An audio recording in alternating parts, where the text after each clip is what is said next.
Hello, I'm Jashikins, and welcome to another episode of Jash Reads. Now, unlike usual, this is not another Animorphs dramatic reading. Instead, this is the start of my dramatic reading of the Inheritance Cycle. I'm starting, of course, with the first book in the series, Eragon.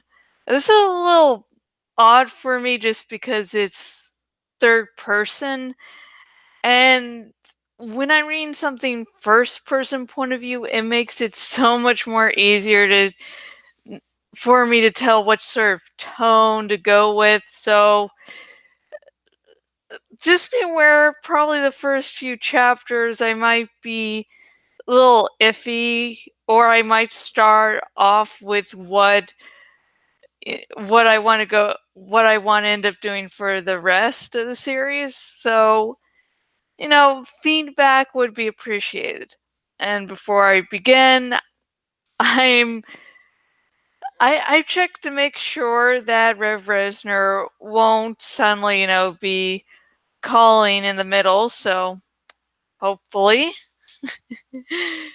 hopefully there will be no interruptions. And tonight we're going to be reading the prologue called Shade of Fear, because really minor spoiler alert that's revealed in the first few sentences, there's a shade. I don't know. Sometimes my jokes don't work, and sometimes my jokes don't work. So let's get started.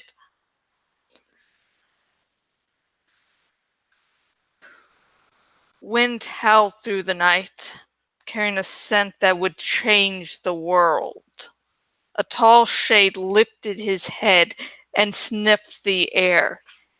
He looked human except for his crimson hair and maroon eyes. He blinked in surprise. The message had been correct. They were here. Was it a trap? He weighed the odds, then said icily, "Spread out. Hide behind trees and bushes. Stop whoever is coming, or die." Around him shuffled 12 Urgles with short swords and round iron shields painted with black symbols. They resembled men with bowed legs and thick, brutish arms made for crushing. A pair of twisted horns grew above their small ears. The monsters hurried into the brush, grunting as they hid. Soon the rustling quieted. The forest was silent again. The shade peered around a thick tree and looked up the trail. It was too dark for any human to see, but for him, the faint moonlight was like sunshine streaming between the trees. Every detail was clear and sharp to his searching gaze. He remained unnaturally quiet, a long, pale sword in his hand. A wire-thin scratch curved down the blade. The weapon was thin enough to slip between a pair of ribs, yet stout enough to hack through the hardest armor. The Urgles could not see as well as the shade. They groped like blind beggars, fumbling with their weapons. An owl screeched, cutting through the silence. No one relaxed until the bird flew past. Then the monsters shivered in the cold night. One snapped a twig with his heavy boot. The shade hissed in anger, and the Urgles shrank back motionless. He suppressed his distaste. They smelled like fetid meat, and turned away. They were tools, nothing more. The shade forced back his impatience as the minutes became hours. The scent must have wafted far ahead of its owners. He did not let the Urgles get up or warm themselves. He denied himself those luxuries too, and stayed behind the tree, watching the trail. Another gust of wind rushed through the forest. The smell was stronger this time. Excited, he lifted a thin lip in a snarl. "Get ready," he whispered, his whole body vibrating. The tip of his sword moved in small circles. It had taken many plots and much pain to bring himself to this moment. It would not do to lose control now. Eyes brightened under the Urgle's thick brows, and the creatures gripped their weapons tighter. Ahead of them, the shade heard a clink as something hard struck a loose stone. Faint smudges emerged from the darkness and advanced down the trail. 3 white horses with riders cantered toward the ambush, their heads held high and proud, their coats rippling in the moonlight like liquid silver. On the first horse was an elf with pointed ears and eloquently slanted eyebrows. His build was slim but strong, like a rapier. A powerful bow was slung on his back, a sword pressed against his side opposite a quiver of arrows fletched with swan feathers. The last rider had the same fair face and angled features as the other. He carried a long spear in his right hand and a white dagger at his belt. A helm of extraordinary craftsmanship, wrought with amber and gold, rested on his head. Between these two rode a raven-haired elven lady who surveyed her surroundings with poise. Framed by long black locks, her deep eyes shone with a driving force. Her clothes were unadorned, yet her beauty was undiminished. At her side was a sword, and on her back a long bow with a quiver. She carried in her lap a pouch that she frequently looked at, as if to reassure herself that it was still there. One of the elves spoke quietly, but the shade could not hear what was said. The lady answered with obvious authority, and her guard switched places. The one wearing the helm took the lead, shifting his spear to a readier grip. They passed the shade's hiding place, and the first few Urgles without suspicion. The shade was already savoring his victory when the wind changed direction and swept toward the elves, heavy with the Urgle stench. The horses snorted with alarm and tossed their heads. The riders stiffened, eyes flashing from side to side, then wheeled their mounts around and galloped away. The lady's horse surged forward, leaving her guards far behind. Forsaking their hiding, the Urgle stood and released a stream of black arrows. The shade jumped out from behind the tree, raised his right hand, and shouted, "Garsla!" A red bolt flashed from his palm toward the elven lady, illuminating the trees with a bloody light. It struck her steed, and the horse toppled with a high-pitched squeal, plowing into ground chest first. She leapt off the animal with inhuman speed, landed lightly, then glanced back for her guards. A small drink break. Hang on a moment.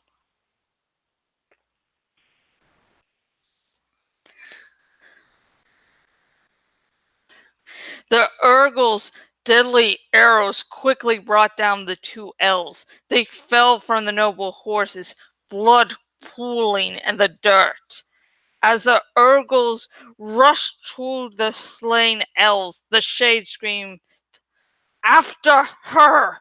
She is the one I want!" The monsters grunted and rushed down the trail. A cry tore from the. Oh gosh, damn. Here's the first chapter I'm really reading, and let me fuck up. Hang on a moment. Let me learn to read again. A cry tore from the elf's lips as she saw her dead companions. She took a step toward them, then cursed her enemies and bounded into the forest. While the Urgles crashed through the trees, the Shade climbed a piece of granite that jutted above them. From his perch, he could see all of the surrounding forest. He raised his hand and uttered, "Estalebotek," and a quarter-mile section of the forest exploded into flames. Grimly, he burned one section after another until there was a ring of fire a half-league across around the ambush site. The flames looked like a molten crown rested on the forest. Satisfied, he watched the ring carefully in case it should falter. The band of fire thickened, contracting the area the Urgles had to search. Suddenly, the Shade heard shouts and a coarse scream. Through the trees, he saw 3 of his charges fall in a pile. Mortally wounded, he caught a glimpse of the elf running from the remaining Urgles. She fled toward the craggy piece of granite at a tremendous speed. The Shade examined the ground 20 feet below, then jumped and landed nimbly in front of her. She skidded around and sped back to the trail. Black Urgle blood dripped from her sword, staining the pouch in her hand. The horned monsters came out of the forest and hemmed her in, blocking the only escape routes. Her head whipped around as she tried to find a way out. Seeing none, she drew herself up with regal disdain. The Shade approached her with a raised hand, allowing himself to enjoy her helplessness. Get her. As the Urgles surged forward, the elf pulled open the pouch, reached into it, and then let it drop to the ground. In her hands was a large sapphire stone that reflected the angry light of the fires. She raised it over her head, lips forming frantic words. Desperate, the Shade barked, "Garzla!" A ball of red flame sprang from his hand and flew toward the elf, fast as an arrow. But he was too late. A flash of emerald light briefly illuminated the forest, and the stone vanished. Then the red fire smote her, and she collapsed. The Shade howled in rage and stalked forward, flinging his sword at a tree. It passed halfway through the trunk where it stuck, quivering. He shot 9 bolts of energy from his palm, which killed the Urgles instantly, then ripped his sword free and strode to the elf. Prophecies of revenge, spoken in a wretched language only he knew, rolled from his tongue. He clenched his thin hands and glared at the sky. The cold star stared back, unwinking, otherworldly watchers. Disgust curled his lip before he turned back to the unconscious elf. Her beauty, which would have entranced any mortal man, held no charm for him. He confirmed that the stone was gone, then retrieved his horse from its hiding place among the trees. After tying the elf onto the saddle, he mounted the charger and made his way out of the woods. He quenched the fires in his path, but left the rest to burn. Like halfway through that chapter, my headphones started to come off my head because I have a really small head. I mean, I adjusted these headphones so that they're at the smallest possible setting, but I guess my head's still a little too small. Okay, hang on.